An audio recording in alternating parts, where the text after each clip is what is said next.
Welcome to the Endgame course. I would like to help you understanding and enjoying the endgame part. We'll learn necessary concepts and ideas step by step. This series is about pod endgames. Are you ready to learn? Let's go and let's the oranges work miracles. Previously, we learned what happened when we have a pawn that gets to the promotion line without any support. This time, let's see what happens when the pawn gets the king's support. What is needed to win the position king and pawn against the bare king? Before we get into the explanations, let's briefly look what we are going to learn this time. First, we'll talk about key squares of the pawn as the main topic, and we'll learn how to determine these squares. Another things what we'll learn will be the Thinkerteacher's Tetris method about defending king and pawn versus the king endgame. Next one, we'll explain what is the ultimate goal of key squares. Another one will be in the meantime that we'll learn about pawn classification, and finally we'll show and explain what does it mean not to allow anybody to enter our chess territory. It is the access denied for the opponent's king. Let's get started. Now, as you can see, we have the chapter related to the pawns, and it is pretty nice one. As you can see, some of the interesting colors. First, we need to see what is this all about. This is the classification of the pawns. Why? Because we need to know what are the type of pawns, because it's going to be pretty important in a moment. First, let's look at the colors. On the A and H files, we have the rook's pawns. These are with the color red. Next, on the B and G files, we have the knight's pawns. They are with the highlighted with the green color. Another one, on the C and F files, they are the bishop's pawns, and they are highlighted by the blue colors.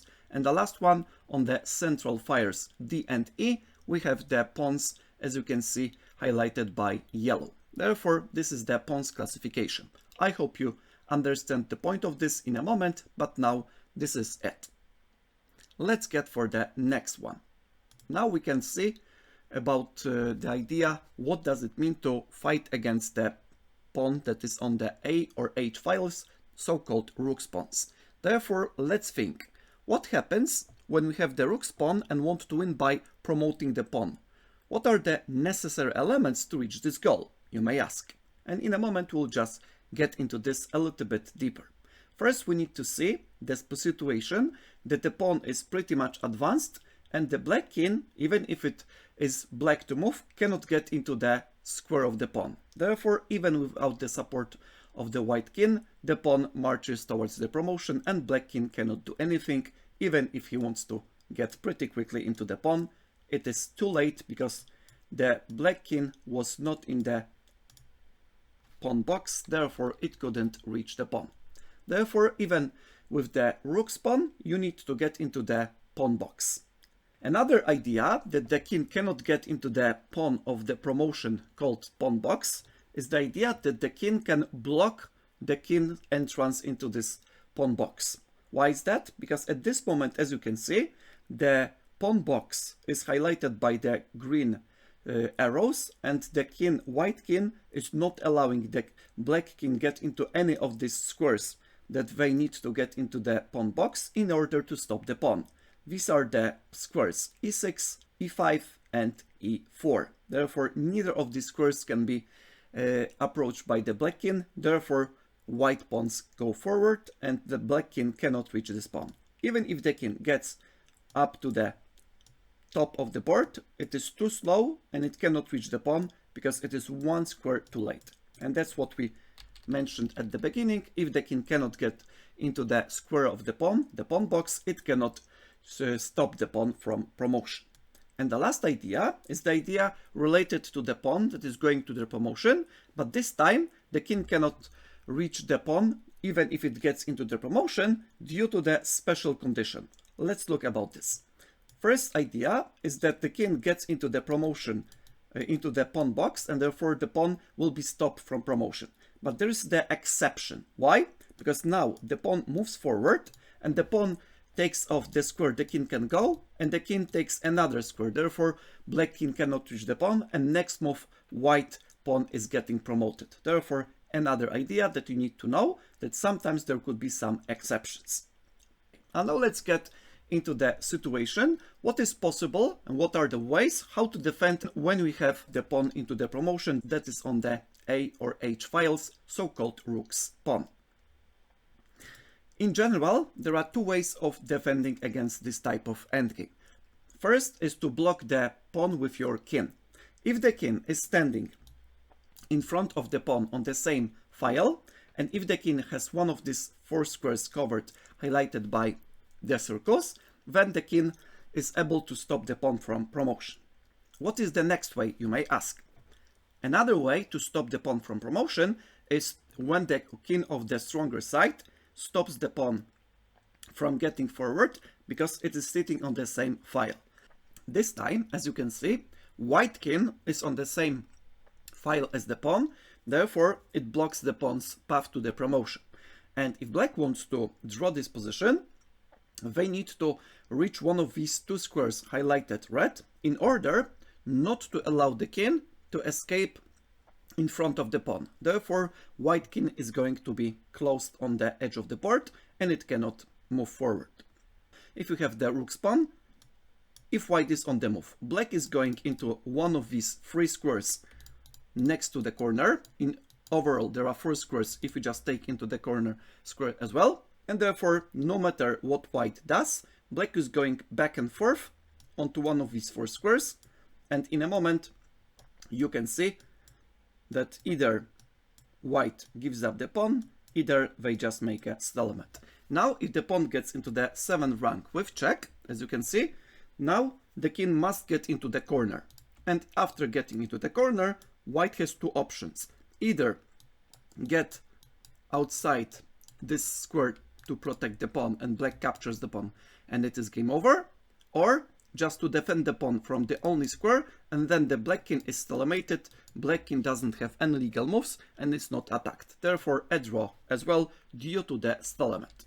Therefore at this moment, as you can see, if the black king is reached one of these four squares highlighted with the red circles, it is a draw. It is probably the simplest way to understand it. Another one is the situation, as we just mentioned, that the white king is sitting in front of the pawn towards the promotion.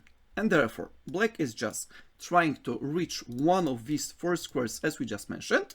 And if white is not allowing black to do so, black will be going back and forth over these two squares, as we just mentioned. And now let's check it out. After the pawn forward, black goes back and forth. Now, black cuts off the escape squares from the king, therefore white pawn cannot move forward because it's fixed by the white king, therefore king must move into the corner. And now again, we are going back and forth with the king on these two squares, and now if white pawns move forward, now the only escape squares for the white king are these squares, therefore black needs to have these squares covered, therefore getting to the square c7 makes the goal realized. The king cannot escape, and at the same time the pawn cannot move forward. It is the stalemate. This time black stalemated white, not the opposite.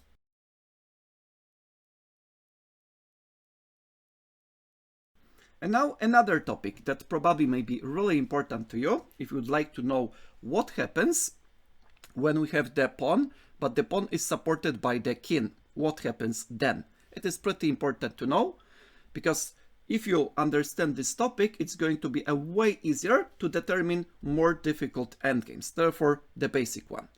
And now we need to explain the idea of so-called key squares. Why these squares are so important? Because if the stronger side reaches any of these squares, they can control the promotion square. And when the king controls the promotion square, the pawn is unstoppable and gets the well-deserved promotion. Therefore, you can see that it is pretty much nicely connected. Let's check out which of these squares we need to reach in order to promote the pawn. In general, there are two types of key squares and they depend on the pawn advance. This time, we need to know if the pawn has crossed the half of the board or not. Therefore, these key squares are the following. Now, as you can see, the pawn is sitting on the 2nd rank and the pawn hasn't crossed the half of the board. Therefore, at this moment, as long as the pawn hasn't crossed the half of the board, the key squares are the following. we are just drawing the lines up two ranks up the pawn, and then on the crossing of this line there is the central square, the left square, and the right square. As you can see, this looks like a letter T. Therefore, it's very easy if you just understand that this is some like a T letter. Take notice, as long as the pawn hasn't crossed the half of the board, the T letter is some like a normal one, the big one. After the pawn crosses the half of the board, it's going to be a shorter one. And therefore, at this moment, the key squares of the pawn D2 are the following: D4, C4, and E4. If white king reaches any of these squares, the position is 1. If black not allows white to do so, black draws.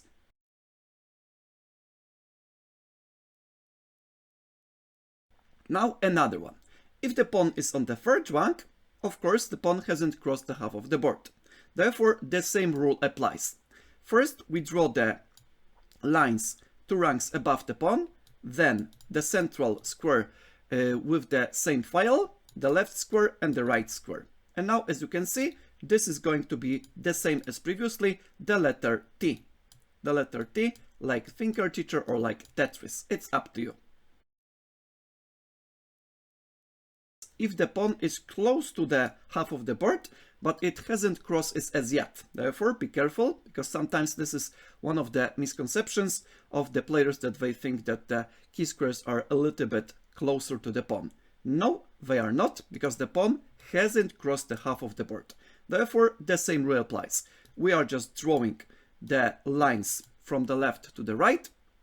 The lines must be 2 ranks above, because the pawn hasn't crossed the half of the board, and then the central square, the right one and the left one, and we have the letter T. Again, the letter T would be the following, and all of these 3 squares highlighted with the circles must be reached by the white king in order to make the pawn promotion, and a little bit more precise, in order to control the promoting square.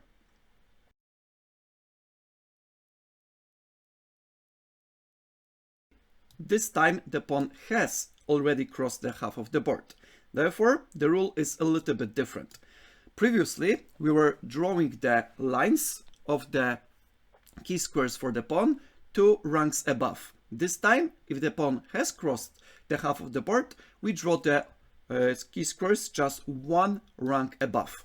The same rule applies, but 1 rank above the pawn. Therefore, at this moment, the squares of the pawn that are called the key squares are the following. For the pawn d5, these are the squares c6, d6, e6. And again, if the white king reaches one of these key squares, the position is 1. If the pawn is on the 6th rank, the same rule applies. As you can see, the pawn has crossed the half of the board, therefore we are just drawing the line above the pawn, and then the central square, the left one and the right one, and as you can see, these are the 3 squares for the pawns. These are the called key squares. If the white king reaches one of these key squares, the position is 1. And for the pawn on the d6 square, these are the following. The squares of the pawn that we call the key squares are the following: c7, d7, e7. And if the pawn is on the 7th rank, of course, this is the same. Even if on the 7th rank, this is not that much discussed, because it's pretty much easy. But in a moment, I'll show you why it is that much important.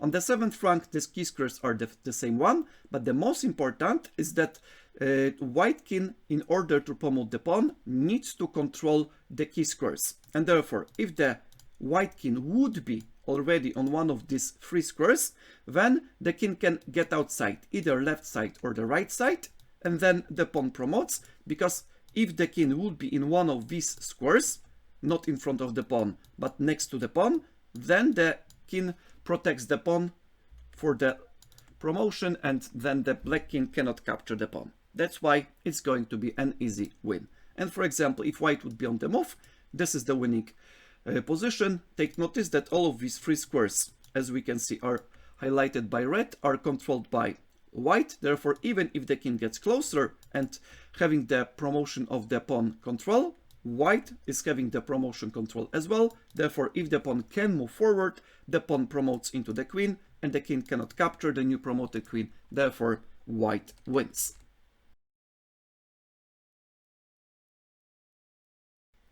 And another stuff. This time, we'll see what happens if the position is the following. White has the pawn on the third rank, and as we remember, as long as the pawn hasn't crossed the half of the board, the key squares are the following. 2 lines above the pawn, and then the central square, the left side and the right side. Therefore, these squares are the key squares of the pawn. If white reaches one of these 3 squares highlighted by red circles, the position is won. And therefore, no matter which of these squares are taken by white king, the position is won. And now, let's check out how to convert the position into the win.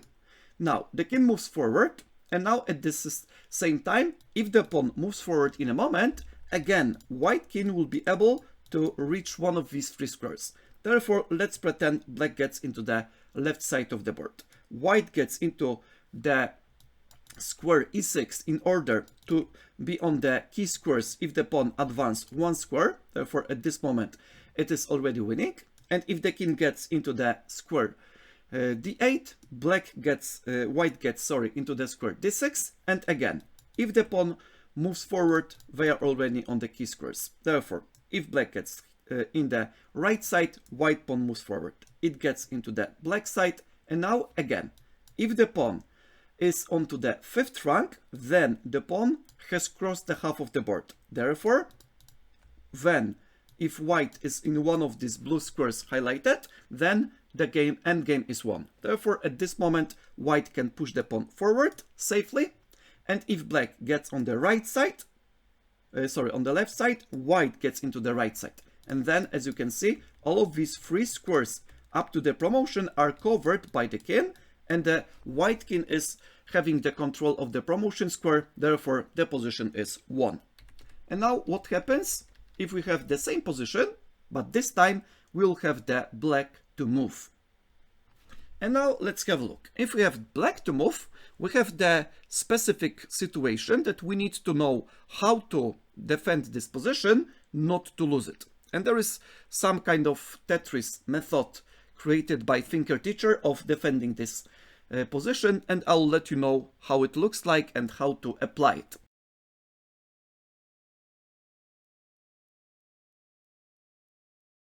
First of all, you need to apply this method one by one. The priority is the following. First, if you have the option to capture the pawn, do it immediately. After capturing the pawn, the position is drawn because white doesn't have any material. Another idea, if the capturing the pawn is not possible, then you need to think about the possibility to fix the pawn.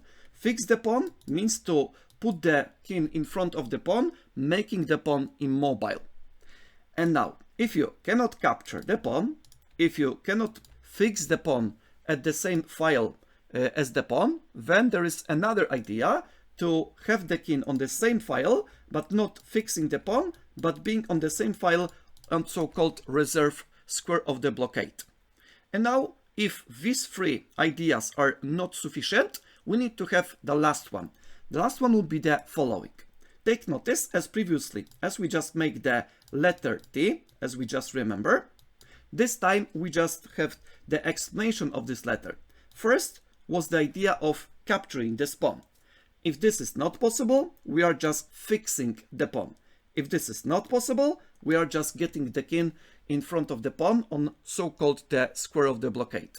And then, if this is not possible as well, we need to have the last resource. The last resource would be to putting the king into one of these squares and make so-called opposition that I will just show you in a moment. Therefore, if you remember how the letter T looks like, then it's going to be a way easier to understand this concept that I will just explain on the picture as well.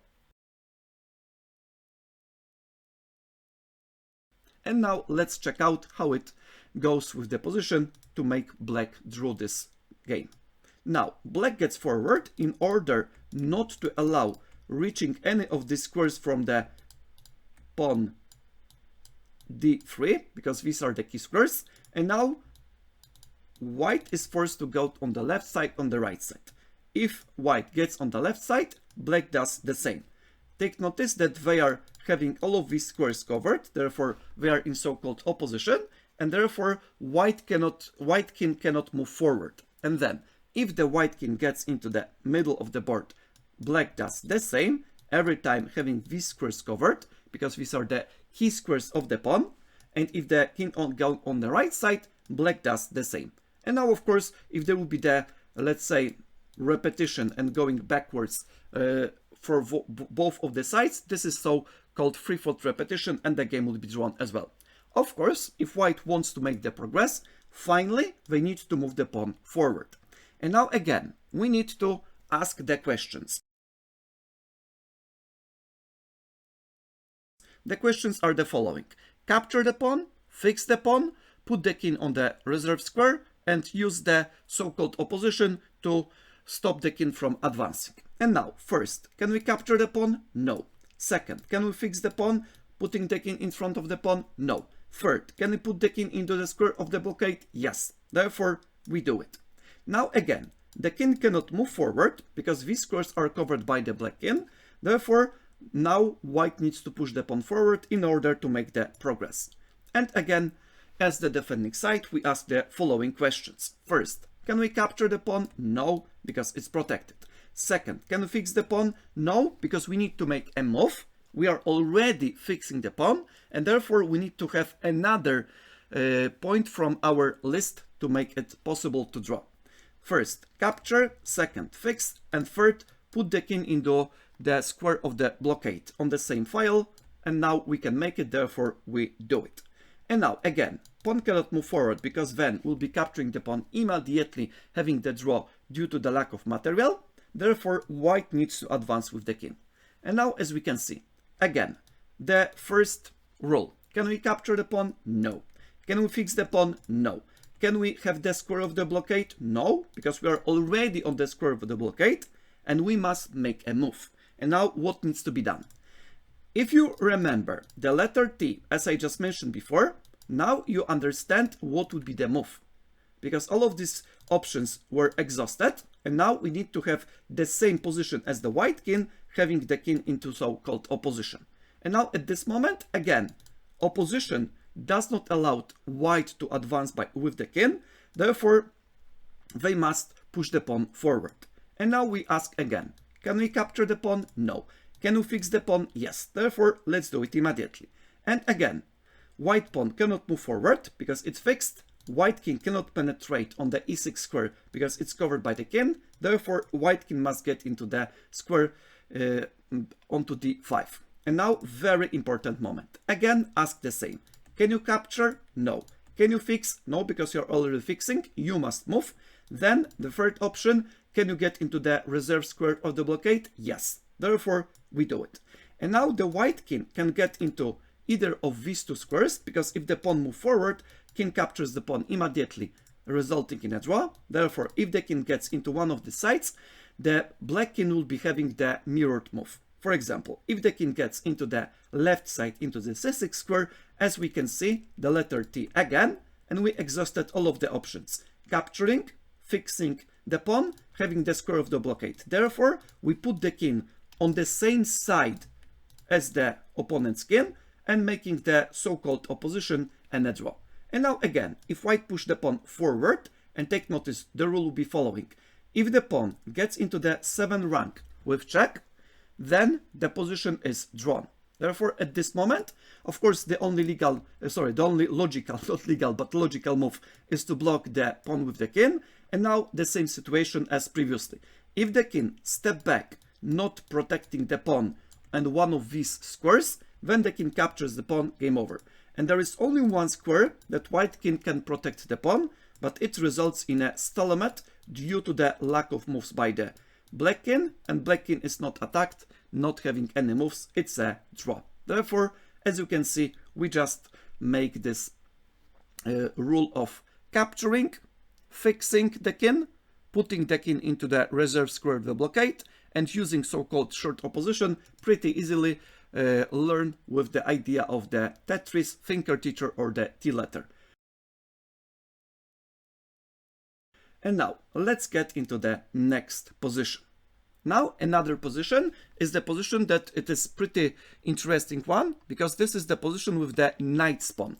Previously we're talking about the pawns on the A or H files, the rook pawns, and then after that we were talking about the central pawns. They are the least let's say exceptional, and now the only trick at this type of endgames are with the pawns that are standing on the knight's lines. Therefore at this moment this is the only trick at this type of endgames that you need to be aware of. And now why is that much important? Let's have a look. First of all, this is the position that can be reached by white or black, right? Therefore at this moment, as we remember, the white pawn has crossed the half of the board. Therefore white king needs to get in one of these squares in order to have the game winning. And yes, at this position the game is winning, the position is won, no matter who is on the move. Let's pretend that black is on the move. If black is on the move, let's get into the corner, because in the corner the chances to make a draw on the stalemate is higher, and therefore at this moment white gets king f7. Take notice, after putting the king closer, it is not a stalemate because the king can get into h7, the only legal move. And then, very important factor that we mentioned before, if these squares are covered by the white king and the pawn can get into the last rank because white king is having the promotion square protected, then the game is won. After the check, even if the king gets into the corner, this is check again, and after this promoting to queen and checkmate next move. Therefore, at this moment, it's going to be a checkmate. If the king gets into the opposite side of the board, into the h6, the pawn gets to the promotion, and even if the king escapes from this edge of the board, it is the king and queen versus king, pretty easily winning endgame. And therefore, at this moment, as you can see, if the king gets into the square h8, then the king gets to f7, and pawn marches towards the promotion, especially as it is not a stalemate, and the pawn gets with check up to the last rank. And now you may ask why it is that much important. Because take notice, at this moment there are only two possible moves by the black king. All of these squares on the 7th rank are covered by the white king. Therefore we analyzed what happens if the king gets into the corner, and now let's get a little bit into what happens if the king gets to f8. Again, this time the same idea, this time mirrored. But take notice, the king cannot be stalemated because the king is not close to the corner. Therefore, at this moment, no matter when the king goes, it is pretty simple winning. For example, if the king gets to f7, we push the pawn forward with check. Again, g7, h7, it is not a stalemate. Therefore, at this moment, pretty easily winning. And that's why, if you reach this position and black will be on the move, they can get either way into one of the side of the board, you get into the opposite side of the board, having these squares controlled, and you are just pushing the pawn forward up to the promotion. This is not a trick. But take notice what happens if we just reverse the colors. The position is the same, but white is to move. Therefore, at this moment, it's going to be a little bit different. White can get into the left side on the right side. They can get into the F file or the H file. And let's see what happens if they get into the f6. Now black has 1, 2, 3 possible moves. If black gets to f8, this is very weak defense, because at this moment the pawn moves forward.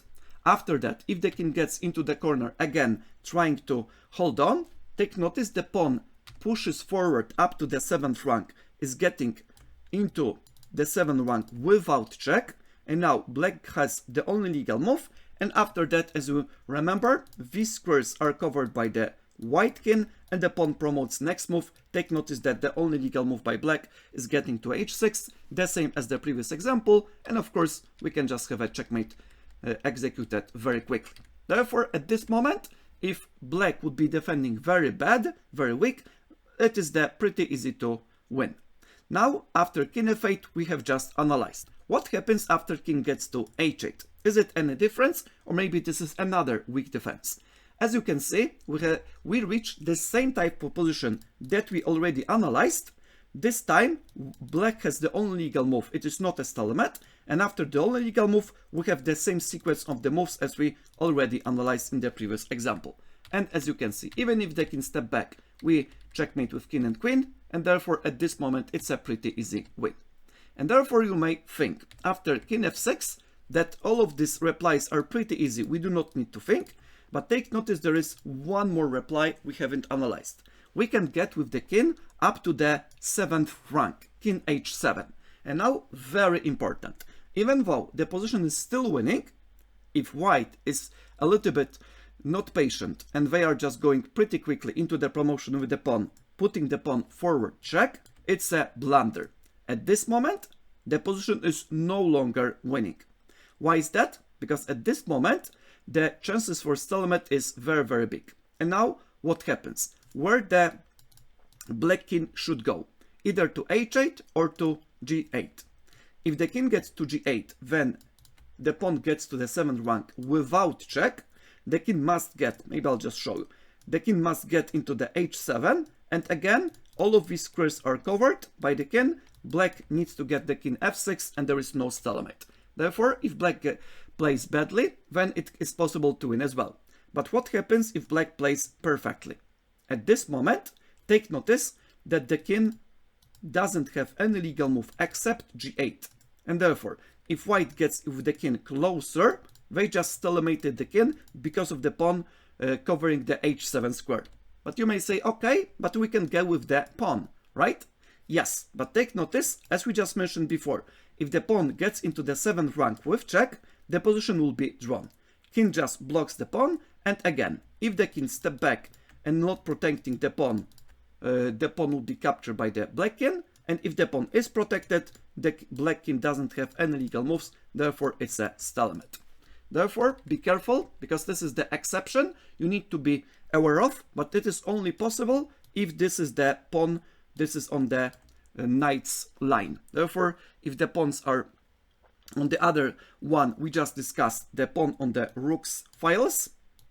The trick is with the pawns on the knight's files, and there are no other tricks. Even if the pawns would be on the bishop's files, or if the pawns will be on the central files, there are no tricks like that for this type of pawns due to the too much space for the defending king.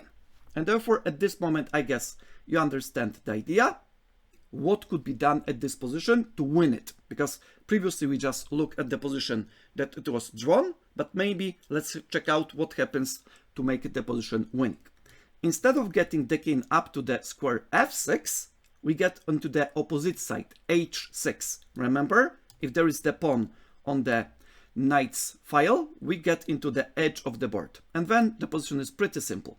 Take notice that now, at this moment, the king has 3 legal moves as previously. And now, what happens if the king gets up to the f7 square? If the king gets to f7, again, white king needs to get into the square to protect the 3 squares for the pawn promotion, at the same time covering the square of the promotion, therefore the pawn moves forward and the king cannot be stalemated. And if the king gets not to the f7 but f8, the idea is absolutely the same. Again, we are just covering these 3 squares, and no matter what black king does, we just make 3 legal moves. Pawn g6, g7, g8 promoting to queen, and winning the game easily.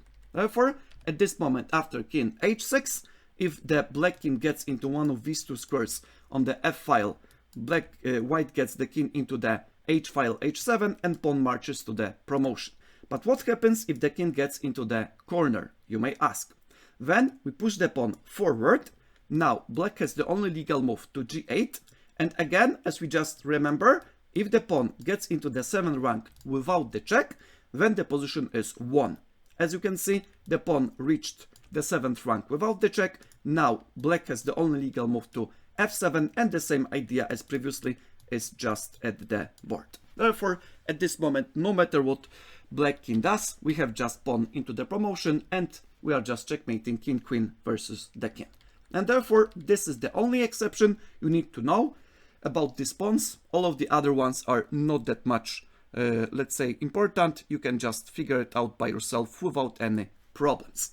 Let's make the summary and conclusions. What you should already know and understand.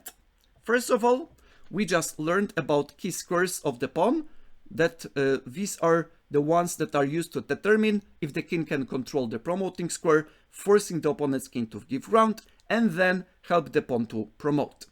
Another one is what are the additional reasons why the king cannot get inside the pawn box, except the pawn of the defending side as the obstacle.